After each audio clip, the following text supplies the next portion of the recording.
All right. So, okay. Thank you very much for this invitation and opportunity. It's very nice for me to talk about women in oceanography. And next slide, please. So my talk and my presence here, I think, is in connection with the Baltic Gender Project, which was led by GEOMAR in the from 2016 to 2020 under Horizon 2020.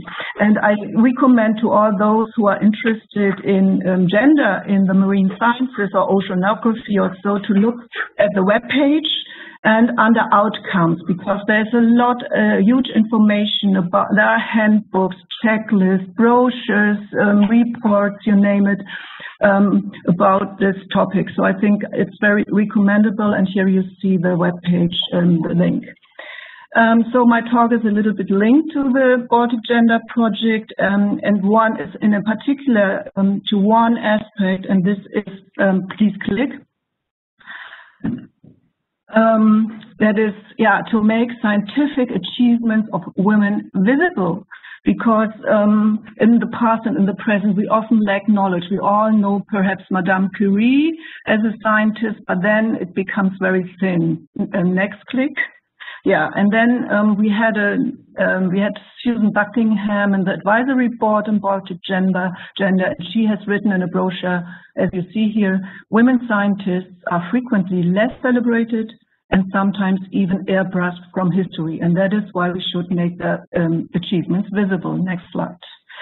To start with, I took out from a newsletter that Baltic Gender published several newsletters in the project and had always a section on female scientists in portrait. And from the last newsletter, you can see the names here that were presented, or the scientists that were presented from early history through ancient Romans, medieval times, and modern age. And you see the names, and now you can ask yourself, who are these women? Do I know anything about that, what they've done? What is their achievement? What is their contribution to science? Let's have I blackened the results or the solution, so you can think a minute who you know or who is completely unknown to you, for instance. Just a few seconds. Katja Mattes now is very famous to all of us, certainly, and she was also the project leader in Baltic Gender. But what is the achievement of Mary Anning or of Catherine Dwyer Sullivan? I don't know if you know. I didn't. The only name I knew was Elisabeth Mann-Borghese. Okay, to shorten it, next slide. Here go back. Yes.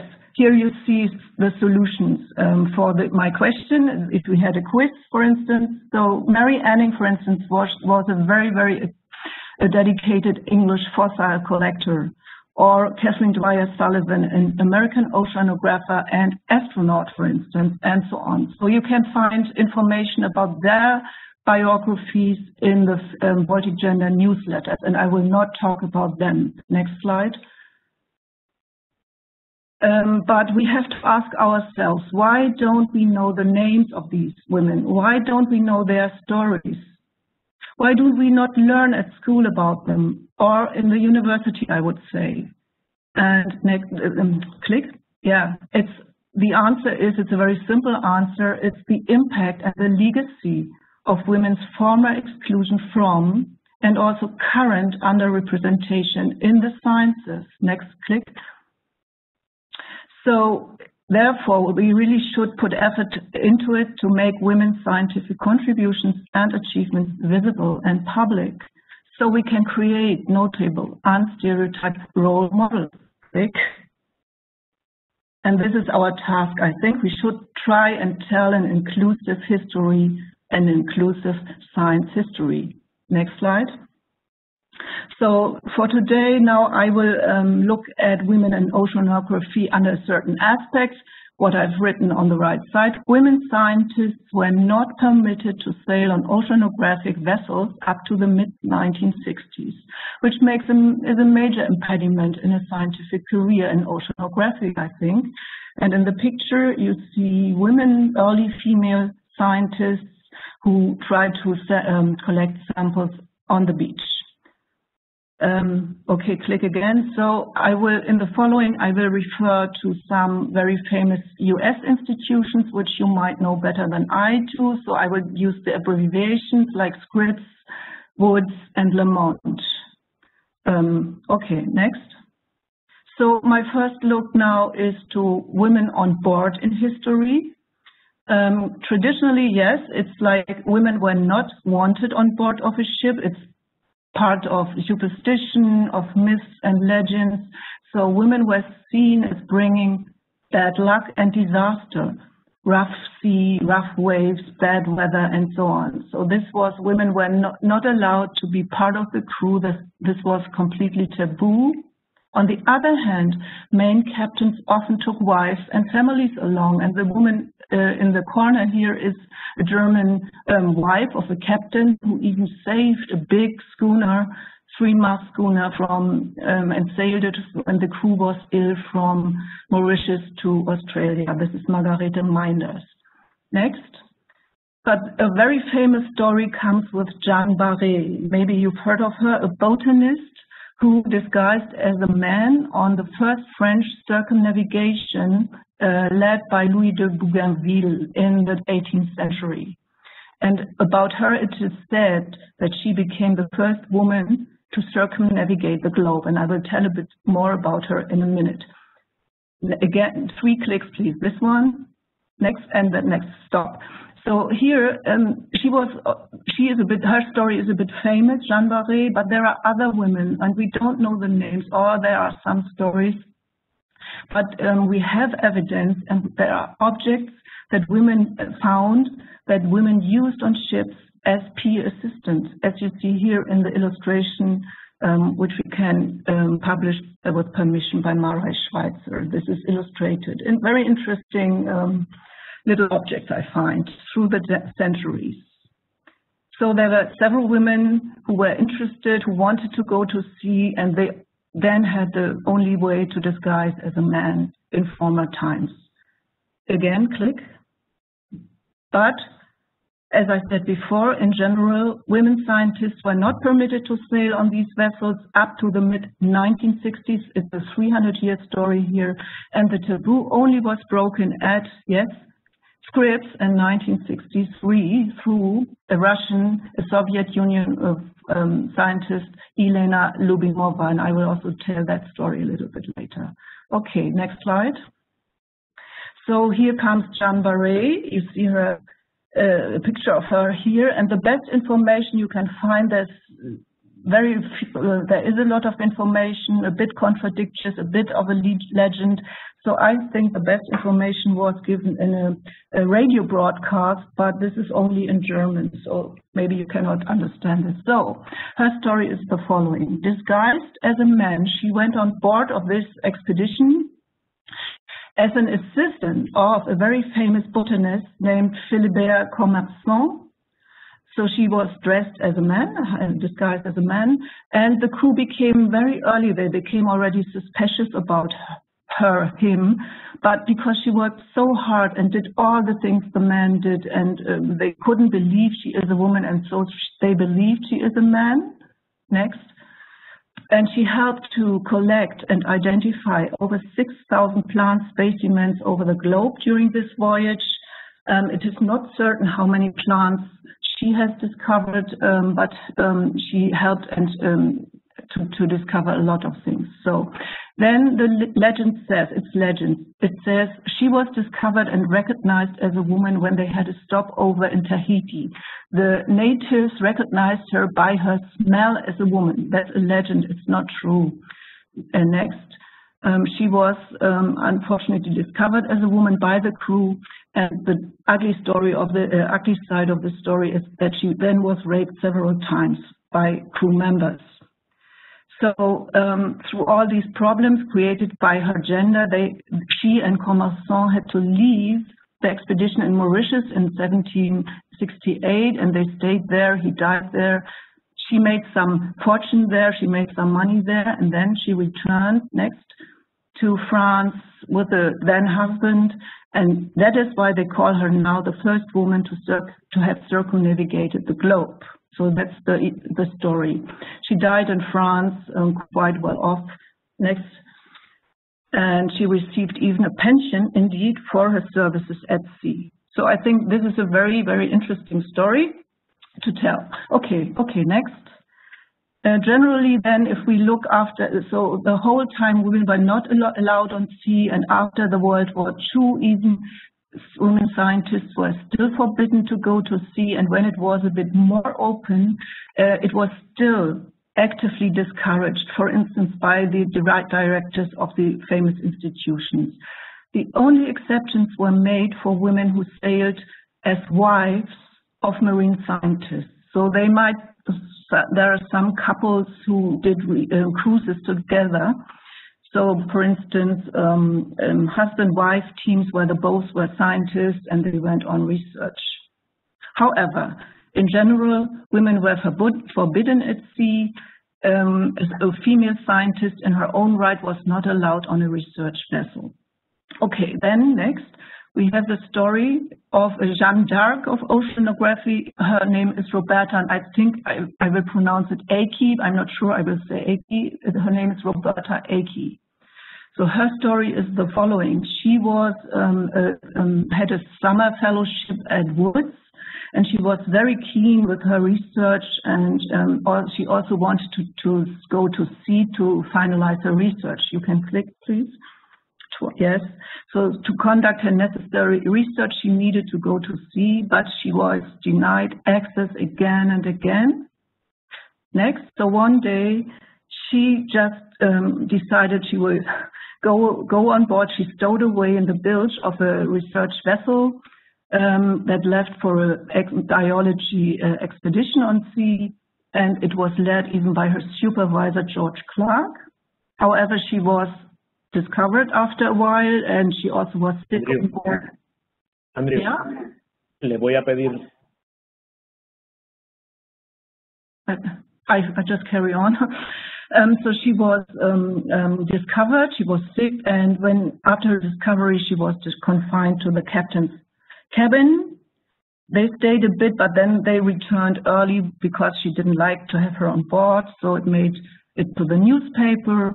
And the consequence for Aki was, please click, that she was dismissed. She lost her fellowship, she was dismissed, and she had to leave Woods. And there was protest even by some very well-known scientists of Woods, senior staff members, but she had to leave, and it is not known what happened to her actually. I couldn't find information about what happened to her afterwards, so it's lost. However, her dismissal sparked much debate and was a catalyst for igniting the conversation about women at sea on Woods vessels, at least. So this was at least the one good thing from this adventure. And one last remark, please click, is that she also, and this is remarkable, she also had to suffer the indignity of being physically humiliated by her supervisor, George Clark, when he held her over his knee and spanked her. Yeah, this is from the resource I give to this link here. So this is quite humiliating. A special story from 1956. Okay, next slide.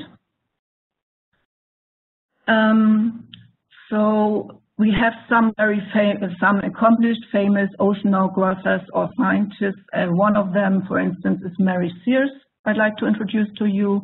She was also at Woods, and in spite of all her talents and achievements, she could never go to sea on a Woods vessel.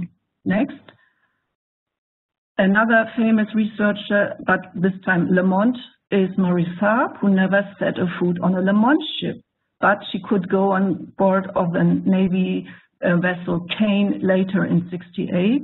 Okay. Next. And in general, because I'm talking about the US here, Western European female oceanographers did not fare better.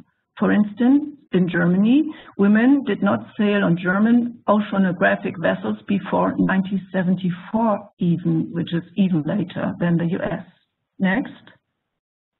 So I will talk a bit about Mary Sears and what happened to her. So as I said before, also at Woods, women were not allowed on seagoing vessels, and the argument was that there were inadequate facilities to take both sexes in a single cruise, meaning how sleeping facilities or sanitary facilities. But yet next. This was not the case in Peru, and so Sears went on research cruises with men in Peru. She collected plankton samples, studied El Niño conditions in the Eastern Pacific. Next, and she commented herself that even though Peruvian ships did not have proper facilities for either men or women on board, they did have proper gentlemen. I think that's a very nice comment. Next. One thing that honored her achievements at least was that she was the first woman to have a naval oceanographic vessel named after her, the USNS Mary Sears. Okay, next. The other famous scientist is Mary Saab, a geologist and oceanographic cartographer. Next. And one of the first women to work at Lamont, and in partnership with Bruce Heaton, the first to map the Atlantic Ocean floor. You all will know the Heaton map, maybe. Next. So her work revealed the detailed topography and multi-dimensional geographical landscape of the ocean bottom, and the presence of a continuous rift valley along the axis of the mid-Atlantic ridge, causing a paradigm shift in Earth science that led to acceptance of the theories of plate tectonics and continental drift. So a major contribution to science. And it happened the following, that a senior scientist named Ewing mapped the sea floor using sonar soundings on board of a ship in 1949. And she, Marie Saab, who was not allowed aboard, plotted the data back in her office. And when she was charting the soundings later in 1953, she observed what scientists now call seafloor spreading or continental drift. And when she shared this knowledge, these ideas, and this discovery, let's say, with Bruce Heaton, he dismissed this for longer than a whole year as girls' talk. So that's why I called it girls' talk. Okay, next. Marie Saab only received official recognition at the end of her career and then posthumous. And next. And so, for instance, GEOMA now honors her with a series lecture named after her, the Marie Saab lecture series for ocean research. Okay, next. Now, these women were not allowed on board, as I said before, or they found some alternatives how to do it, but women aboard we also had, although it was officially not welcomed. And the very early exception is Elizabeth Betty Bunce, a geophysicist who sailed on Woods vessels as early as 1959. Before I said the taboo was broken in 1963, and this is what I will explain in the next slide, but actually she already was allowed on a research vessel in 1959, but she was a real exception. So she is a woman of the first. She was also the first woman scientist to dive in the Alvin submersible and the first female chief scientist in the deep sea drilling project. And to work on a ship was that she began with testing underwater acoustic instruments before being placed in charge of the day trip studies aboard the Beer vessel. So this was day trips, so she had no problem. There were no problems with her where to sleep, and apparently the sanitary problem was solved somehow. I don't know more about it. Next. But then already as early as 1959, she was on a longer research cruise, which guaranteed her a place in history. She was now the first American female chief scientist for a major oceanographic expedition. And her research during this time allowed her also to present papers at renowned conferences. So she was the first Western woman to lecture on marine geophysics. Next, you can click all of them. Yes, thank you. Here, no, her research, just to tell you, her research covered crustal structure, marine seismology, reflection, refraction, underwater acoustics associated with seafloor studies. She became an honorary doctoral degree in 1971 and was named a scientist emeritus in 1980. Okay, Betty Bunce, next.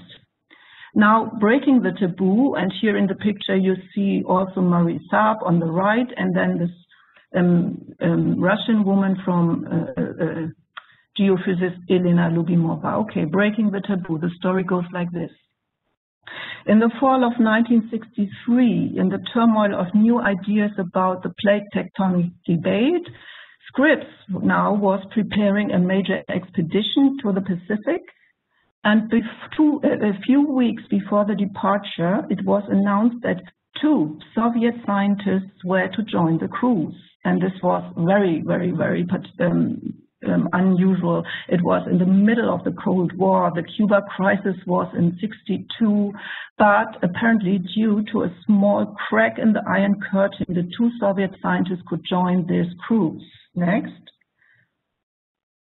Surprise, surprise, one of them was a woman. So, ironically, actually, it turned out that the first woman oceanographer to sail on a Scripps research vessel was Russian, Elena Lubimova, a geophysicist from Moscow. Anyway, okay, next. So, the experience now was that the ship did not sink, although this woman was on board, and it is said in the literature that the ice was broken now. So beginning in the mid-1960s, oceanographic institutions and also the US Navy started allowing women scientists to intermittently, at least, work on their vessels. And I think you have to remember that this was also the time when the feminist movement started. So there is a connection to this kind of development, I would say. So this is breaking the taboo. Okay, next. The interesting thing is that there had been no restrictions on the presence of women scientists on Soviet oceanographic ships even before the Second World War. Women led major expeditions.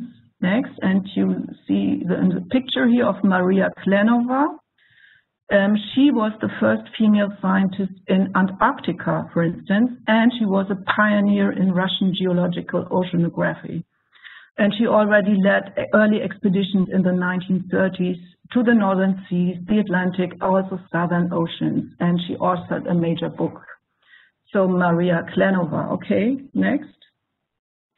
Yeah, to finish, more or less, there is a very interesting webpage, The First Women in Antarctica, and this is also an own story, and you see here, or the first woman to set foot on an Antarctic island was Caroline Nicholson, but she was not a scientist in her own right. She was a wife of Mr. Nicholson, and Ingrid Christensen, the first woman to reach the Antarctic mainland, on the left in the picture.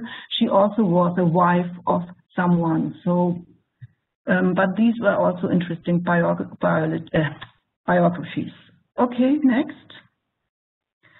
So this was a bit of a historical review. You find more than 150 interesting personal portraits of modern women oceanographers here in this volume of Women in Oceanography, updated in 2014.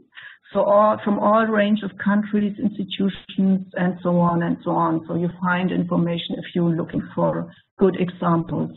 Next.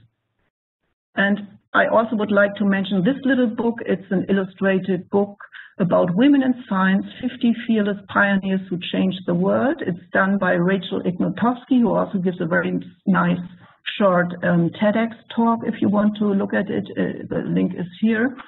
So in this book, she gives narratives of notable women in the STEM fields, both from the ancient and the modern world. And it's a very nice book for younger girls and boys, children, and it's published in several languages. So I think schools should really take this book in. Okay, thank you. Next. yeah, next. So that's it. Thank you very much.